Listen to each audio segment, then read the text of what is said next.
Welcome to the Poor Listeners Program. Welcome aboard, everybody. Thanks for checking us out this week. What up, everybody? I'm Spear. On the mics with me this week is the Z-Man. What's up, Z? Today I don't feel like doing anything. Don't feel like picking up my phone. So leave a message after tone. 'Cause today I swear I'm not doing anything. Dude. The high note beat you. Dude, I don't. Which was the high note? I think they all beat me. Oh my god. Yeah, I got no voice today. Oh man. I saw Prince last night. He was purple. He was little. He was weird. I think that's as far as I can. That's all you're going to be able to say about it, right? Yeah. That's all I got on that. Tiny, purple, and weird. That about sums it up, doesn't it? That is the Prince. There you go. This week, something must be done about valet parking.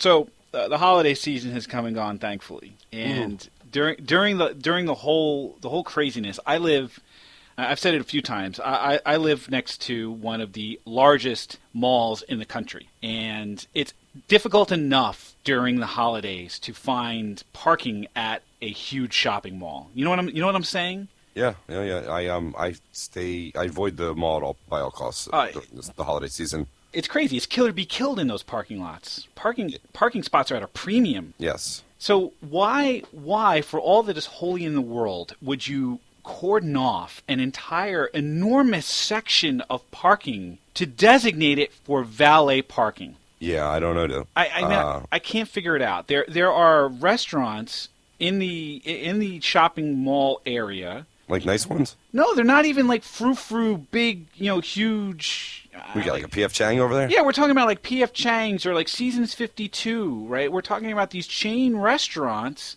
that have cordoned off huge swaths of parking so that they could have valet parking in front of their restaurants. I mean, dude, we're talking like the Tilted Kilt. Are they doing that to make it so they can put more cars in there, or are they doing that, you think, to make money? No, they have to be doing it to make money. There is no other reason to do this. I was not going to valet my car. I'm parking wherever. In fact, I didn't go to Seasons 52 that day. I went somewhere else where I could park my own goddamn car. So they lost business because of this? Yeah. Look, I am perfectly capable of parking my car. You think they don't normally have it, right? So it's not like an insurance issue, right? That's exactly right. They don't normally have it. This was just for the holidays.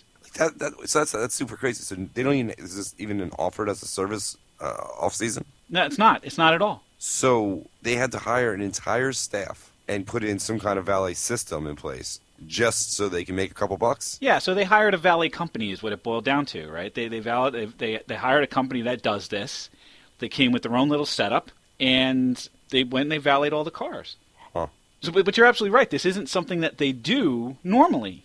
That makes no sense. And I can't figure out for the life of me why they would do this. I mean, it can't be to gain efficiency. Right. It's going to be slower because now you're going to have a line. Right. And that's just going to piss people off. Exactly. You feel obligated to tip. Right. That pisses people off. Exactly. I don't understand. So I went, fuck that. And I left and I went someplace else. I don't get it. I don't know. I mean, for me, the only reason to do it is if you're going to like triple park people in, like in New York City, if you got some kind of like crazy system that it's not safe to have people in the garage. Right. But this is an open lot. Mall parking lot. We're talking about suburbia here, man. We're out. There's no reason. We're out in the burbs of PA, right? It's ridiculous. Yeah, you're out in the burbs. Like in New York. In New York, they have like the little elevators that you have. Those things are crazy. Yeah, and like cars get stacked on top of each other, quite literally. I mean, that I understand. You take it up there and you deal with this because it's an insurance risk, right? You don't want someone going in there trying to get into the elevator or not knowing how the stuff works. For speed, for efficiency, for safety, it all makes sense to have to valet in those lots. I get it. Yeah, absolutely. But this was not that. Huh. I don't get it, dude. I don't get it. I mean, the only time I ever see valet is either I'm going to a hotel, which is great because then you can get like some dude to like help you with your bags and you don't feel like you're parking your car and you just get dropped off right at the front door of the hotel. So that's great. What else I see? Like country clubs. I guess you see them at country clubs. Sure, but we're talking about like fancy hotels. We're not talking about the Holiday Inn here, right? But we're talking about luxury services. Yeah, we're talking about luxury services. We're talking about luxury hotels. We're talking about country clubs. I think there, you expect a higher level of service, and certainly having valet at those types of places makes a ton of sense. Right.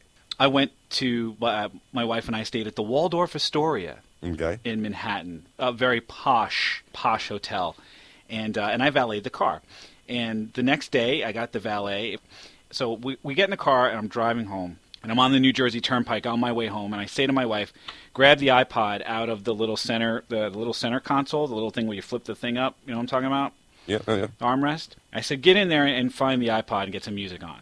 And she goes, okay. And she goes digging in there. She goes, where is it? I said, where's what? The iPod. And I said, it's not in there? She goes, no. I said, well, check the glove box. And she looks in the glove box. It's not there either. The iPod was decidedly in the car when I left it in the hands of the valet. When the car was returned to me, it was minus one iPod. At the Waldorf Astoria, no less. Like, you wouldn't expect that from the Waldorf Astoria. You know what I mean? Like, Yeah, you have some level of trust that somebody's not going to fuck with that. But again, the higher level of service is implied, right? Yeah. The Waldorf Astoria should be paying its valet people to not fucking steal iPods. I mean, they always say don't leave any valuables in the car, and that's why, you know, because you can't trust these people who are parking your car. You should be able to. But you can't. You can't, and I will tell you this from experience, for I was once a valet. Yeah. I was once a valet. For my father worked at a funeral home in Great Neck, Long Island, and he had me come up during the summer and valet cars. And the reason for the valet was the parking lot across the street was one of those things where you had to double and triple park to get the cars in, right, for big funerals.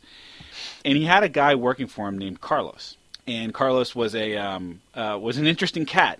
He would on a really hot day in the middle of the summer, he would get into this enormous Cadillac, turn on the engine, and turn on the air conditioning full blast, and then just sit in the car. And I'm like, what? I'm like looking at him. I'm outside the car. I'm sitting like on the wall, sweating my goddamn balls off. And he rolls down the window. He goes, "Get in the car. It's cool in here." I'm like, "You can't sit in the car. I mean, you're running the engine. You're Chewing up your gas? chewing up this guy's gas." He's like, he'll never know. He won't care. He's driving a Cadillac. What does he give a shit? I'm like, oh my God. That's fucking crazy. But it was 102 degrees, so I sat in the car. At least he didn't do it. Like, I was watching Ferris Bueller's Day Off, which has the classic scene where the valet guys steal the, was it Ferrari? Yeah, the Ferrari, yeah. And they go for a joyride, and then Yeah. he gets back, and they see that there's like, I don't know, a couple hundred miles on the car. Yeah, and then he tries to roll the mileage back by driving the car in reverse, and then that doesn't work. Yeah, and it ends up falling out of the back of the glass house. Yeah. Yeah. Yeah, these things happen, man. I mean, it's for reals. You can't trust any of these motherfuckers that are parking your car. I don't care who they are or where they are, whether it's the Waldorf Astoria, it's Great Neck, Long Island. But how lazy do you have to be I mean, to me, the valet park, when you have an opportunity to do it, is the ultimate in lazy. Yeah. And it's just one of those white people problems types of things. But dude, like how different is that than, say, like you go into a hotel and I could, pick up the glasses and throw the trash away, but I don't. Just leave it there. Somebody else will do it. Yeah, it's like, do you go the extra 10 feet to take the tray that you had from room service and actually put it out in the hallway where someone will come and pick it up for you? Or did you throw that empty bottle of water near the trash can? You're like, yeah, close enough. Right. Yeah. Right? Or fuck that, you just kind of leave it laying around wherever you finished it. Yeah, I'm in the bathroom, I'm drying off. Oh, towel goes here. Yep. The other towel goes over there. Just wet towels all over the floor. Yeah, but you see, you gotta Right? you get away with that because that's like you rebelling after all the years of your parents yelling at you to pick up your shit. Yeah, exactly. It's That's like, what that is. It doesn't matter how old you are. You just do that. That's what you do. That's what you do. But I mean, when you talk about like cleaning and like doing laundry is like one of those things that nobody ever wants to do. It just piles up. Yeah. And it's like you have to do it out of necessity. Like, otherwise you're going commando. Like I'm fortunate. I have the underwear ferry that comes every so often. You got one of those? I got the underwear ferry. It comes every so often, and it just I just open my drawer and there's clean underwear in there. It's amazing how it happens. Oh, I got to see about getting one of those. Oh, it's spectacular. But not everyone has an underwear ferry, right? So you have to go off and do this stuff on your own. Mm-hmm. And there are services now that will come to your house, pick up your your laundry, take it away, do it for you, fold it for you, and bring it back. So this is like a service in which you give them a key to your house, and No. they come and go as they need. They come, well, you leave it outside. It's like you're leaving it for the goodwill, right? You leave a bag of clothing outside, and then they come and they do your laundry for you. It's called prim. So you still have to. So you still have to Still gather have to bag it up. and bag it up. That's the worst you have to do, and it's $25 a bag. And you schedule, right? You schedule this service to come. How big a bag? Are we talking like a supermarket shopping bag, or are we talking like a laundry bag? You're talking like a kitchen trash bag. Doing math in my head. Hang on. That's not bad. $25. I mean, I understand maybe if you live in an apartment and you don't have laundry services in your apartment, but walk it down the street to the laundromat where for $1. Oh, it ain't no dollar, dude. Well, how much is it nowadays to do the laundry at the laundromat? Little Lush is going to cost you. I think it's close to $5 wash and dry, or more. So I'm going to assume a garbage bag full of clothing is going to be about 2 loads. Sounds about right. So that's $10 just straight up money that you have to pay for that load. That if I were going to do it myself, that's $10. Throw in a buck or two for soap and some fabric softener. For $12, I don't have to do my laundry. It's worth time. Your time is that valuable. Your time is so. I mean, it's about an hour. What do right? you get paid an hour? What do I don't know. I have no clue. Well, don't answer the question. It wasn't a serious question anyway. But the answer is you get paid more than $10 an hour, don't you? I do. Yes. So is it worth it for you not to do something so that you can bill it at $10 an hour or $20 an hour, or whatever the hell? I'm assuming yours is much higher than 20. Well, if it's more than 12, you win, right? Yes. If it's more than 12, you win. If your bill rate's $50 an hour, does it make more sense for you to do your laundry or fucking go work? Oh, when you put it that way. Yeah. See. Economically, it might make more sense. $25 kind of seems like Yeah, a good deal. all right. You convinced me. Maybe that's not so bad. You ever do the math on this? Try to figure out whether or not it's worth your time to pick up a penny. No. If you figure that picking up a penny takes like 3 seconds. No, I've never done that math. It doesn't. It's actually not. It's not worth it. I mean, the other interesting thing about kind of lazy shit is I haven't reached a status in life yet where I require having a personal assistant. Like I'm not that busy. Gotta assume it's pretty cool though. I guess, but like I'm trying to figure out how busy do you have to be to require having someone live part of your life for you, and really that's what it is, right? Well, so you're a manager. You get to delegate and tell people what to do, right? True. Yes. It's similar. It's work related instead of personal related, but I guess. But at that point, you're part of a company, and those companies have roles in them, and those roles need to be played by people so that work can get done, right? Yeah. You physically can't do the 20 pieces that need to get done. That's exactly right. I mean, I'm talking about my life, right? I mean, there should be enough time in my life to do the things that are about me, not to have to delegate off to someone else.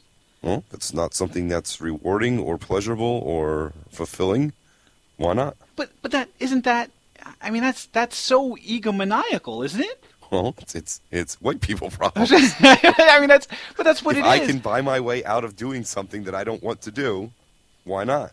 Because it's your life. Like I don't know. I haven't reached. I haven't reached that station in life where I feel like I can do that. Do you fix your electrical issues? Well, I'm not trained as an electrician. I can't. But you could be. If I took the time, but yes. you decided not to pursue that. That much is true. Okay, so right. So by going through this line of reasoning, I have someone come in to do plumbing or to do electrical work. I bring my car into a mechanic because I haven't spent the time to enhance my skill set to do these things. Right. I can read my email though.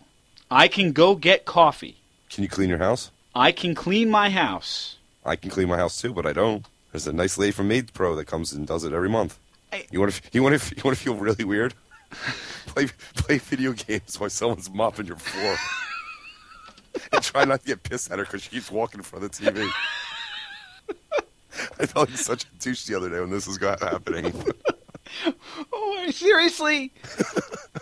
There's a woman who is working. I'm assuming she's a woman. There's a person who is cleaning your house while you're sitting there fucking playing video games. Feet up on the table. Oh my Sitting in my god! pajamas in the middle of the afternoon because I didn't feel like I was working from home that day, or I was on vacation. Oh I my was on god! vacation that day. I took the day off, and I'm just sitting in my living room playing video games. Oh my god!